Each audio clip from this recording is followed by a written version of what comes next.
Salam, selamat hari Minggu, saudara-saudara yang kekasih. Mari kita bersatu dalam doa. Damai sejahtera yang melampaui setiap akal dan pikiran manusia, kiranya menyertai saudara-saudara sekalian di dalam Kristus Yesus Tuhan kita yang hidup itu. Amin. Firman Tuhan buat saudara dan saya di minggu ke-21 setelah minggu Trinitatis hari ini, terambil dari surat Rasul Paulus kepada jemaat yang ada di Tesalonika, pasal 2 ayat 1 sampai ayat yang ke-8. Seperti ini bunyi firman Tuhan.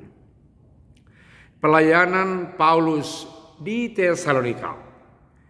Kamu sendiri pun memang tahu, saudara-saudara, bahwa kedatangan kami di antaramu tidaklah sia-sia. Tetapi sungguh pun kami sebelumnya, seperti kamu tahu, telah dianiaya dan dihina di Filipi.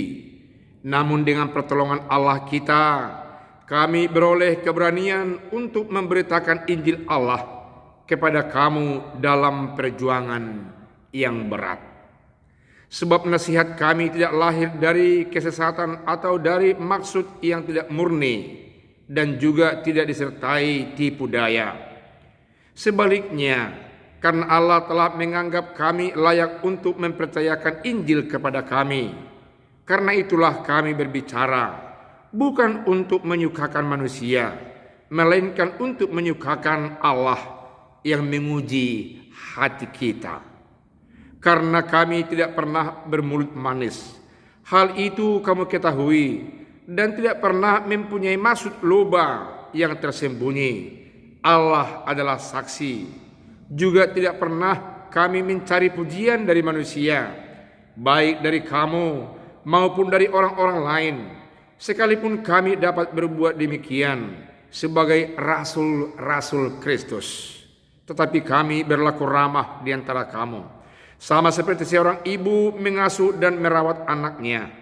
Demikianlah kami dalam kasih sayang yang besar akan kamu, bukan saja rela membagi Injil Allah dengan kamu, tetapi juga hidup kami sendiri dengan kamu, karena kamu telah kami kasihi.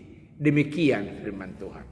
Saudaraku yang kekasih, dari catatan sejarah kehidupan Rasul Paulus bersama dengan anak rohaninya Timotius bersama dengan Silwanus, dikatakan dalam firman Tuhan ini, mereka pulang dari Filipi mau melanjutkan misi penginjilan, tapi mereka singgah di Tesalonika sebagai ibu kota provinsi Makedonia ketika itu.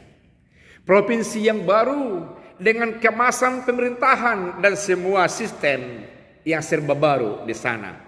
Di situ Rasul Paulus singgah di rumah Yason yang konon disebut sebagai penenun kain ketika itu.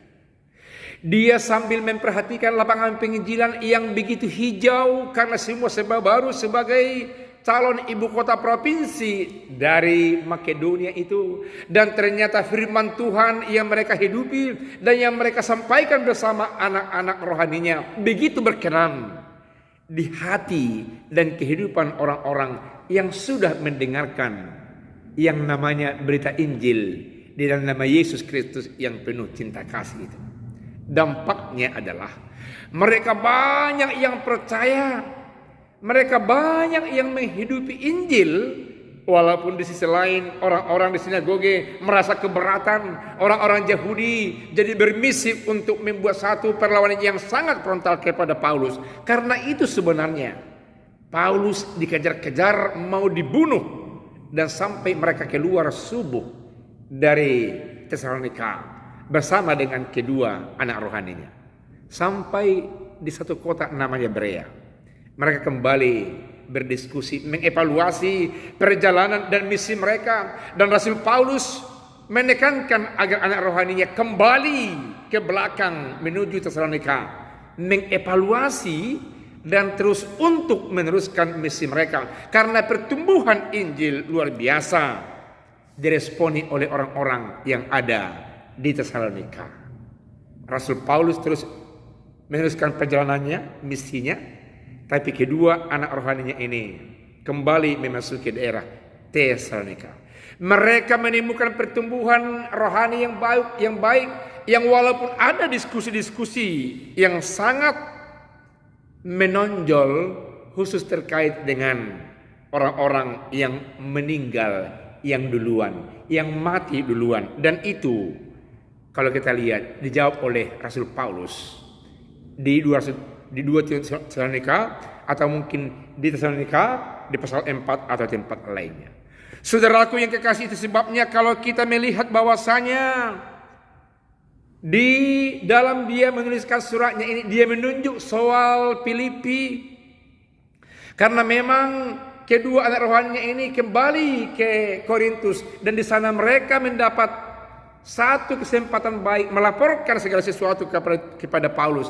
Dan dalam rangka menjawab itulah Rasul Paulus menuliskan suratnya yang menekankan bahwa dia ketika di Filipi selain menghadapi pelayanan juga yang bagus, tapi menghadapi tantangan-tantangan yang walaupun demikian diyakinkan oleh Rasul Paulus bahwasanya kamu tahu bahwa kami juga datang bukan dengan kesia-siaan, sekalipun kami mengalami hal-hal yang sangat keras dan penindasan di Filipi, tapi kami toh berani, diberikan Allah roh keberanian, dan kami datang ke tempat Tesalonika dan tidak sia-sia berbuah baik. Kamu beriman dengan baik. Rasul Paulus melihat sambutan dari orang-orang yang ada di Tesalonika, dan dia memperdengarkan memang dia sebelumnya juga menghadapi hal-hal yang sangat kritis, yang hampir-hampir juga menelan nyawa mereka. Tapi dikatakan Rasul Paulus, tapi sungguh kami memperoleh keberanian karena kami memperoleh tujuan yang murni yang dari Allah, dan membawa tujuan yang murni itu kepada kamu, sehingga firman Tuhan itu diresponi dengan baik. Itu yang kita lihat dari ayat 2 sampai ayat yang ketiga. Rasul Paulus mengatakan bahwa mereka disambut dengan baik. Di Filipi mereka disambut dengan baik, tapi mereka menghadapi kekerasan. Namun demikian semua jadi sirna dari kekerasan dan tuduhan-tuduhan yang lain, karena mereka memiliki visi yang murni, tujuan yang murni, dengan keberanian yang terus yang dari Allah bertumbuh dalam kehidupan mereka. Lalu dalam ayat yang ke-8 dan ayat yang ke-4 sampai ayat yang ke-8 dikatakan oleh Paulus bahwasanya kami ini bagaikan tim yang dipercayakan oleh Allah Bapa di sorga. Sebagai tim yang dipercayakan oleh Allah Bapa di sorga, dikatakan firman Tuhan, mereka tidak mencari sukacita manusia, tapi mereka mencari dan membagikan sukacita Allah yang membuat nama Allah dimuliakan. Dan itu membuat mereka selalu melayani dengan baik dan tidak bermanis mulut, dan tidak menjual harga diri Allah dan tidak menjual harga diri manusia. Mereka tidak lobah, mereka tidak mau mencari sesuatu yang sifatnya materi dalam rangka untuk mencari keuntungan mereka. Mereka tidak mencari untung sendiri, mereka tidak mencari pujian secara kemanusiaan, tapi mereka ramah, mau melayani secara bersama-sama kepada semua orang tanpa membedakan antara satu dengan yang lain. Dikatakan oleh firman Tuhan lewat Rasul Paulus, bagaikan seorang ibu yang mengasuh anaknya. Seorang ibu, Bapak Ibu yang kekasih, tidak pernah membedakan anak yang satu dengan yang lain. Sekalipun anaknya ada yang mungkin kurang di mental, ada yang kurang di pengetahuan, ada yang mungkin kurang dalam pembicaraan, tapi sang ibu selalu membuat anaknya sama dalam perhatiannya, meramah tamahinya, membimbingnya. Demikian Rasul Paulus meyakinkan umat yang percaya yang menyambut mereka di Tesalonika. Karena dikatakan oleh firman Tuhan oleh Rasul Paulus, dan kami membuat kamu sama dengan orang yang membagikan kehidupan kami kepada kamu. Bukan hanya Injil yang membawa sukacita itu saja, tapi kami menerapkan kehidupan kami yang ramah tamah itu hidup bersama-sama dengan kamu tanpa membedakan satu dengan yang lain. Saudaraku yang kekasih, ini menjadi satu pusat pemberitaan yang sangat mempengaruhi orang-orang dalam rangka untuk menyampaikan berita Injil kepada orang-orang yang belum mengenal Injil itu sendiri. Perlakukan mereka sama-sama, jangan mengambil untung dari tengah-tengah mereka, jangan loba dan hanya untuk membuat sukacita Allah, bukan mau mencari sukacita, bukan mau mencari nama, sehingga nama Tuhan dipermuliakan. Biarlah firman Tuhan ini senantiasa bergelora dan kita menerapkan, menghadirkan kerajaan Allah, menghadirkan Kristus di tengah-tengah pelayanan kita demi untuk kemuliaan nama Allah Bapa di sorga. Amin. Kita berdoa.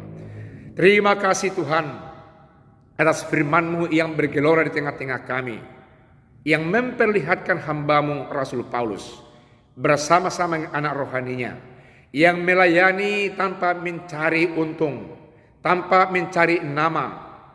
Justru mereka hidup bersama-sama, membagikan kehidupan mereka yang penuh cinta kasih, tanpa membedakan di antara sesama mereka. Jadilah pelayan yang sedemikian nyata di tengah-tengah kehidupan kami. Dalam nama Yesus kami telah berdoa. Amin.